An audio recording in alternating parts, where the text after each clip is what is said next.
Baik, pemirsa, terima kasih Anda masih menyaksikan Fokus Dialog yang disiarkan secara langsung dari Mall Nagoya Hill, Batam. Baik, pemirsa, tadi ada teman-teman mahasiswa yang menyampaikan pertanyaan kepada para narasumber terkait bagaimana potensi PAD dari Kota Batam, di mana mengingat Kota Batam adalah wilayah maritim. Nah, pemirsa, di sini di saat ini juga telah hadir pengamat ekonomi, pengamat pariwisata Kota Batam, yaitu Bapak Sutrisno. Nah, Pak Sutrisno, mungkin Anda ingin menyampaikan satu hal kepada para narasumber kita, Pak, pada kesempatan ini. Silakan, Pak. Mungkin Pak Sutrisno bisa di situ saja, Pak. Oke, baik. Ya, baik, Pak. Boleh? Ya. Assalamualaikum warahmatullahi wabarakatuh. Salam sejahtera kepada kita semua, Pak Wakil Wali Kota yang terhormat. Makasih Pak. Luar biasa. Hari ini ada Fokus Dialog. Cepat-cepat kita datang ke sini supaya bisa sharing bersama Pak Kamaludin juga. Ya, Baik, luar terima kasih biasa. Pak Edi. Iya, mungkin tadi kalau berbicara tentang pesona, lalu dihubungkan dengan pariwisata, kami ini begitu eager ya, begitu menggebu-gebu kalau berbicara tentang itu. Apalagi tadi teman-teman adik mahasiswa berbicara tentang maritim. Nah, kalau dalam konteks pariwisata maritim, memang basisnya ada tiga. Satu, bagaimana membangun wisata maritim adalah tiga. Satu, di bawah, artinya di bawah permukaan, di atas permukaan, lalu yang ketiga di coastalnya. Nah, saya melihat apa yang dilakukan oleh pasangan wali kota dan wakil wali kota yang periode sekarang sudah menuju mengarah ke situ. Salah satunya kita bisa melihat di kampung tua kita, itu sudah dibuat coastal. Bagaimana caranya saya tidak tahu persis, yang jelas sekarang warga sudah bisa melihat dan bisa menikmati salah satu destinasi baru. Nah, itu adalah salah satu komponen yang luar biasa, komponen paling pendukung untuk membangun destinasi pariwisata yang berbasis maritim. Cuman ada dua lagi, di bawah permukaan lalu di atas permukaan. Memang tidak semua Batam, karena kami sudah belusukan pulau-pulau, tidak semua bawahnya seperti di Pulau Abang, karena kita hanya punya satu kawasan konservasi laut di gugusan Pulau Abang. Pulau Abang besar, Abang kecil, Pulau Keras, Mubut, semua itu bagian dari kawasan konservasi kita yang mungkin ke depan izin Pak Wakil Wali Kota, Pak Amsakar, untuk menaikkan statusnya. Tidak hanya berdasarkan SK Wali Kota, tetapi bisa diteruskan ke pemerintah pusat agar betul-betul gugusan Pulau Abang itu bisa diformat menjadi kawasan konservasi yang payung hukumnya lebih besar. Jadi nanti ada mekanisme bagaimana pemerintah pusat membantu kita. Karena kalau berdasarkan SK saja, untuk pembiayaan dan sebagainya, maintenance, kita terus terang berat. Itu yang pertama. Yang kedua, memang dalam 3 dekade kita ini pariwisata bertumpu di mainland. Semua orang sibuk bagaimana jodoh Nagoya dipoles sedemikian rupa, lalu kemudian paling jauh jembatan Barelang. Nah, kalau ada pulau-pulau kecil, itu sebagian besar memang sampai sekarang belum tersentuh. Karena dari 300 lebih pulau kita, pulau-pulau kecil, itu Pak hanya Ranoh, Kepi Koral, Mubut, Pulau Labun, Kiki, itu saja bisa dihitung dengan jari pariwisata berbasis masyarakat yang mengandalkan laut. Hanya 6. Sementara pulau kita di atas 300 lebih yang kecil-kecil dan punya potensi untuk dikembangkan. Karena itu kami meminta ke depan, karena tren pariwisata sekarang sudah customized, Pak. Sudah orang harus keluar, Pak, tidak lagi di dalam ruang dan sebagainya. Jadi ini potensi besar, apa? Karena Singapura, Malaysia yang pasar besar kita kurang tahu bahwa kita punya banyak pulau-pulau kecil yang bisa diformat menjadi destinasi pariwisata berbasis maritim. Ya, saya pikir mungkin kita buka dialog itu, saya harapkan beliau bersama dengan teman kita di legislatif bisa mengangkat ini, memberdayakan pulau-pulau kecil betul-betul diformat menjadi sebuah destinasi pariwisata di luar mainland. Baik, Pak Edi. Cukup lengkap dan panjang curhatnya ya Pak ya pada hari ini. Tapi ini mungkin sejalan juga dengan ya apa yang disampaikan oleh adik mahasiswa tadi Pak. Jika pariwisatanya meningkat tentunya PAD daerah juga meningkat begitu kan Pak. Nah, menanggapi pertanyaan dari dua dari audiens kita tadi Pak, mungkin barangkali Pak Kamaludin dulu boleh Pak? Boleh ya. Atau Pak Amsakar dulu terlebih dahulu? Pak Kamal dulu atau? Ah, Terima kasih. sekali-sekali waktu. Terkait dengan industri maritim atau pariwisata maritim, memang Batam ini akan selamanya menarik karena potensinya. Kenapa? Di antara salah satu syarat Batam ini menarik adalah geografisnya. Berdekatan dengan tetangga, Singapura, Malaysia dan lain-lain. Juga karena di Batam ini ada Selat Malaka. Selat Malaka ini selat yang dari dahulu kala menjadi selat yang paling terpadat, paling terbaik di dunia. Kira-kira seperti itu. Maka sampai kapan Batam ini menarik? Selagi masih ada Selat Malaka, Batam ini akan tetap menarik. Itu menurut saya. Lah menariknya Batam ini kan harus didukung dengan penanganan yang baik. Dipegang oleh mereka yang ahlinya. Kira-kira seperti itu. Usulan terkait dengan bagaimana kok tidak ada industri maritim. Pertama, kewenangannya ada di gubernur terkait dengan kelautan. Yang kedua, di rencana detail tata ruang itu sudah kita rencanakan, sudah dimasukkan untuk wilayah Bulang dan Galang itu nanti akan ada industri kayak Marina City. Di situ industri tentang kelautan. Juga di belakang Padang diupayakan ada industri kelautan. Ini baru perencanaan di rencana detail tata ruang. Yang tentu ini realisasinya harus menunggu kebijakan-kebijakan atau peraturan-peraturan yang memang melingkupi hal tersebut. Kira-kira seperti itu. Namun semangat atau spirit kita sesuai yang tadi diusulkan, mengkaitkan antara namanya saja kepulauan. Kenapa industrinya tidak ikut kepulauan? Kira-kira seperti itu. Kalaulah wisata ke lautan ini bisa digarap, yang istilahnya maritim, saya pikir Batam dan Provinsi Kepulauan Riau akan menjadi provinsi yang sangat luar biasa di Indonesia. Kira-kira seperti itu. Baik, terima kasih Pak Amsakar. Mungkin Pak Edi dan teman-teman mahasiswa cukup puas ya dengan jawaban dari Pak Kamaludin. Namun kita juga ingin mendengar dari jawaban Bapak Amsakar Ahmad, benar begitu kan? Baik, silakan Pak. Kalau jawaban Pak Kamal sudah puas, ya enggak usah kita jawab lagi. Tapi gini ya, Dinda Dedi Hasibuan, rupanya Fakultas Ilmu Sosial Ilmu Politik yang juga awal berdirinya itu di bawah binaan saya nih Dewi. Hari ini rupanya aktivis-aktivisnya hadir.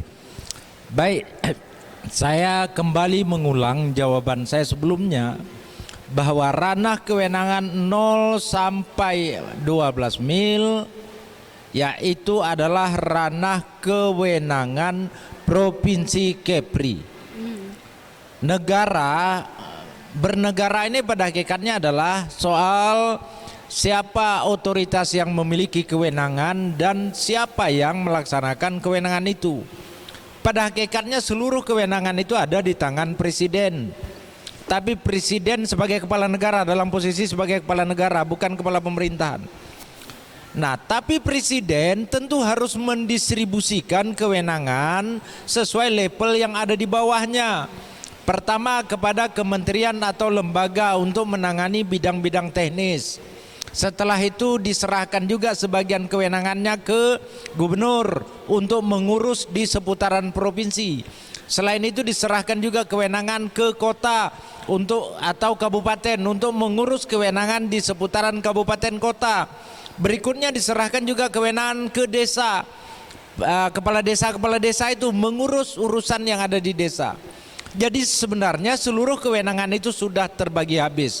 Undang-Undang 23 2014 kalau saya tidak keliru tentang pemerintahan daerah itu mengatakan bahwa 0 sampai 12 mil adalah ranah kewenangannya provinsi. Ya, benar sekali. Artinya apa? Artinya pada wilayah itu kami tak boleh bekerja. Terbatas ya, Kalau Pak. kami bekerja berarti kami mencampuri urusan atau kewenangan gubernur. Sama misalnya tiba-tiba pemerintah Kota Batam mau mengatur hubungan dengan Singapura. Padahal hubungan luar negeri itu kewenangan pusat. Nah, tiba-tiba pemerintah Kota Batam ingin membangun pusat pertahanan keamanan. Oh, tidak bisa, ini pertahanan keamanan urusan pusat. Moneter fiskal urusan pusat. Kira-kira begitu Dinda. Yang abang mau sampaikan bahwa barang ini sudah tercantum di dalam rencana tata ruang wilayah Kota Batam. Itulah mengunci kebijakan ini ya. Kebijakan-kebijakan yang kita kunci, bahwa wilayah pulau ini akan dimanfaatkan seini, bahwa wilayah ini akan digunakan seperti ini, wilayah ini untuk ruko, wilayah ini untuk pemukiman, wilayah ini untuk konservasi, wilayah ini untuk terumbu karang. Itu di rencana tata ruang wilayah Kota Batam.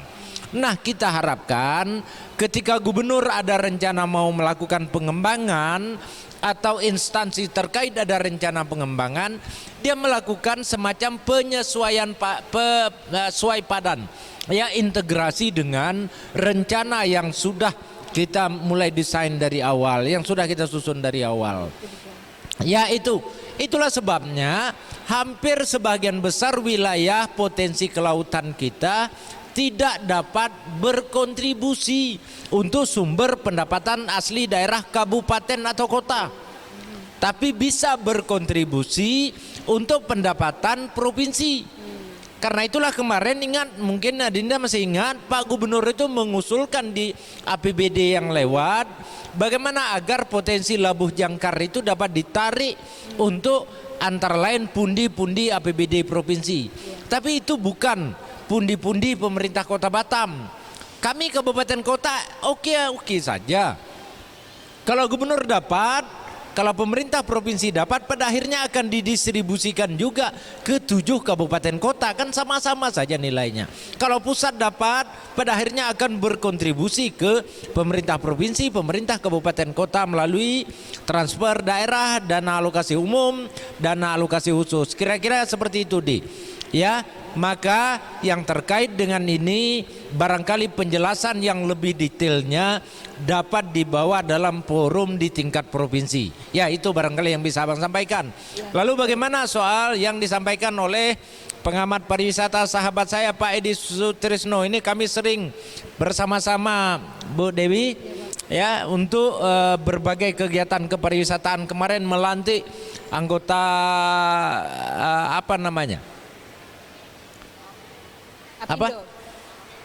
HPI, Himpunan Pramuwisata Indonesia Kota Batam, sama kita.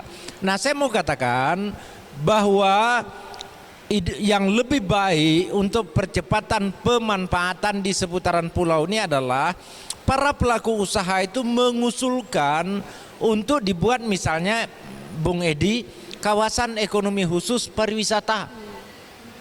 Nah, ini sebenarnya terobosan yang nanti memungkinkan satu kawasan terintegrasi dikelola oleh manajemen KEK. Batam hari ini kan alhamdulillah nih, Batam sudah dapat 2 KEK. KEK itu namanya Nongsa Digital Park, KEK Nongsa Digital Park NDP, dan KEK Maintenance, Repair dan Overhaul Bandara Hang Nadim. Sudah dapat kita 2 KEK. Sangat boleh jadi kalau serius memang, katakanlah Ranoh itu manajemennya serius betul untuk membuat kebijakan yang terintegrasi, oke, ajukan KEK. Atau Pulau Abang dan sekitarnya, Pulau Mubut dan sekitarnya. Nah, ini sebenarnya bukan hanya sekedar perwaku atau keputusan wali kota, bahkan wilayah itu ada ikut campur lembaga internasional karena konservasinya itu konservasi yang di bawah penanganan PBB ya, kalau saya nggak keliru ya, Trisno tolong dikritik. Tapi terumbu karangnya itu adalah dipelihara oleh dunia. Nah, inilah begitu kompleksnya persoalan yang ada di seputaran pulau atau pesisir kita. Tapi kalau Maka saya katakan gini, negara kita ini negara kepulauan, tapi kebijakan penganggarannya berbasis agraris, berbasis darat, tidak berbasis laut. Itulah yang ingin diubah oleh anggota DPD RI, beberapa rekan-rekan DPD RI, kan itu inisiatif DPD RI untuk melahirkan undang-undang tentang provinsi kepulauan itu. Ya, Dinda Sutrisno, saya menyatakan yang paling mudah kalau kita memang mau membuat terintegrasi adalah dengan cara mengusulkan kawasan ekonomi khusus pariwisata. Kemarin ketika Pak Arif Yahya itu Kepri Coral diusulkan, saya hadir pada saat itu. Diusulkan, tetapi kemudian sampai dengan saat ini Kepri Coral masih mengupayakan memenuhi seluruh persyaratan yang diamanahkan di dalam kawasan ekonomi khusus itu. Saya kira clear ya, udah sepanjang itu nih penjelasannya, mudah-mudahan bisa kita pahami. Baik. Dan saya berterima kasih, ini sangat ide-ide yang dikembangkan oleh kawan-kawan ini sangat konstruktif. Terima kasih Dewi. Baik Pak, mungkin saya juga ingin tahu sebenarnya pariwisata Kota Batam ini dibawa kemana Pak? Apakah memang untuk pariwisata di atas atau memang di bawah yang seperti disampaikan oleh Pak Edi tadi? Ya, sebenarnya Batam ini di atas di bawah tidak ada masalah. Pariwisata Batam ini pariwisatanya oke-oke saja. Saya mau katakan sebenarnya daerah kita ini dikaruniai oleh Allah Subhanahu wa taala, Tuhan yang Maha Kuasa, posisi geografis geostrategis yang sangat hebat. Dan itu ternyata didukung oleh aksesibilitas arus keluar masuk orang melalui pintu-pintu yang juga cukup banyak. Nah, dan lebih dari itu bahwa daerah kita ini juga menjadi beranda terdepan etalasenya di Republik untuk bagian barat Sumatera dalam komunikasinya ke dunia internasional. Jadi dengan posisi yang seperti itu saja sebenarnya sudah automatically pariwisata kita ini pasti akan tumbuh. Sudah automatically. Apalagi yang dimaksud oleh rekan kita Pak Bung Edi Sutrisno tadi, apalagi kalau dia dikemas, ditata sedemikian rupa, pasti daya ungkitnya akan jauh lebih besar. Kami membenahi infrastruktur sekarang itu juga dalam konteks bagaimana agar Batam dengan negara tetangga ini tidak seperti siang dan malam. Batam dengan negara tetangga yang satu lagi, Johor, tidak seperti bumi dengan langit. Maka kita benahi habis-habis infrastruktur ini. Kita harapkan pelaku usaha menyambut ini untuk membenahi beberapa atraksi, untuk mengelola atraksi atau untuk mengelola event atau untuk membenahi destinasi. Kan kalau kita berbicara pariwisata itu ada 3 kata kuncinya. Ya, baik, Bung Edi, tolong saya dikoreksi kalau salah. Baik. Amenitas, aksesibilitas, atraksi. Nah, inilah yang harus Batam ini sebenarnya di daratnya oke, di lautnya oke, di udaranya oke. Sekarang sebentar lagi akan ada para layang yang akan dibuat oleh dan Lanut Batam. Akan ada para layang akhir tahun ini dan itu melibatkan banyak atlet-atlet para layang nasional. Baik, ini pun menjadi ajang yang sangat kompetitif untuk dikembangkan. Baik, gitu loh Dewi. Berarti peluang Kota Batam untuk lebih maju lagi, lebih terbuka begitu ya Pak ya? Iya. Baik Pak Amsakar, Pak Kamaludin, kita rehat sejenak, kita masuk di segmen terakhir setelah jeda pariwara. Baik pemirsa, kami masih siaran langsung dari Mall Nagoya Hill Batam. Di mana di sini juga hadir para audiens dari teman-teman mahasiswa kemudian juga masyarakat. Kami masih mengundang Anda mungkin di satu segmen terakhir untuk ikut berinteraksi bersama kami dan juga di media sosial Facebook. Baik pemirsa, tetap saksikan Fokus Dialog, kami kembali sesaat lagi.